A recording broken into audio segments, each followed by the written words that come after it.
All right, hopefully you guys see me all right. This is Big Ken. This is Break 19. Welcome to Talk Driver. Basically, what we're going to talk about today is stay-at-home dads. And you saw that in the title. I don't know why I needed to say it. Basically, what we're going to talk about today is how millionaires are trying to promote this idea of stay-at-home dad to people. If you're an average person and you're a regular woman, please do not accept your husband to stay at home. He's what I like to call a jackass or a bum. Right, that's what we used to call guys who stayed at home. Why is he a jackass or a bum, you say? Well, let me explain it to you, honey. Look, there's a reality here. You're a woman. You're going to go through stages in life. When you're 22 years old, you want to prove everything to everybody. When you are 30-something years old, you're going to kind of want some choices in life and some backup in your life so you don't have to work as hard in life. That's the whole point of getting married, so you have somebody to back you up who really loves you. 3, at some point, you're going to get sick of making decisions, sick of going to work, and you're going to get sick of your dead-end job. And I know a lot of people think, oh, I got a degree. Our job ain't dead-end. Believe me. Work that job long enough when you realize the only passion, the only reality is that you can become the boss and live and die on a cell phone all day, right? Eventually, you're going to start to realize what the word dead end means. It doesn't mean that you're broke. It doesn't mean that you have a job that doesn't have a higher level. It just means that higher level doesn't revolve around a life you want.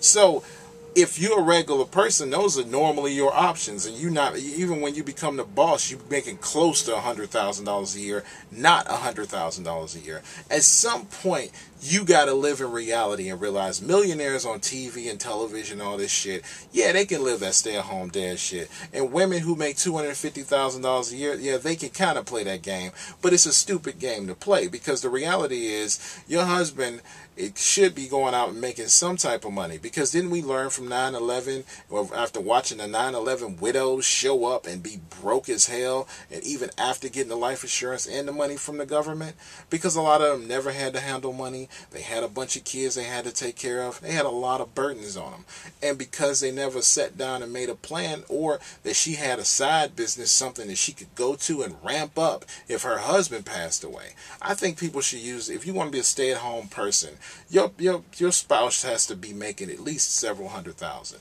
But the reality of making several $100,000 is that it's often hard to get back to, and there will come a point in your life where you're not making that unless you create your own business. And even then, it's not uncommon for somebody in their own business to one day be making millions and to literally fall and not make anything. People go broke every day in this country.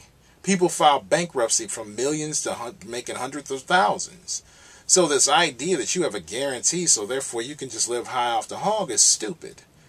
And again, look at these rich people who promote this shit to you. Look at Beyonce Knowles. Beyonce Knowles is married to Jay-Z, the richest rapper in the world. Look at all these guys who promote this. Look how many millions they're worth. And ask yourself, as a woman, do you really want to come home and feel the weight of the world all on your shoulders, and the best thing you get is a supporting hug and a kiss?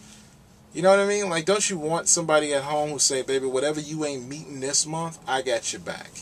You can't make the light bill, I got that. You can't make the electric bill, I got that. Even if he don't make as much money as you, and y'all have to cancel cable and some electric stuff, and you do the best you can. Even if it's just a little bit of financial support and security, that feels a hell of a lot better than feeling like you got all the world and the weight on your shoulders. Women have enough pressure and responsibility on them, and men have none. We have no pressure to do anything. So the least we can do is make sure your woman has options when she comes home. That's the end of my Break 19, but what do you guys think? Do you think a man should be a stay-at-home dad?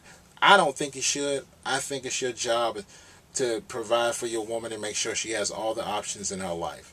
And the bottom line, even if she makes more money than you and something happens, she should still be able to come home and know, yeah, we might have to downsize in house. Yeah, we might have to downsize in car. But why, if she going through chemo or whatever, right, she knows that I don't have an invalid backing me up. I got a real man who's going to give me a sense of security long term, instead of some little boy who's hiding up under my skirt from the bills.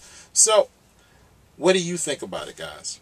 Back to the question I asked. What do you think about it? Do you think a guy should be a stay-at-home dad? All right, put your answers down in the comments below, and I'll see you.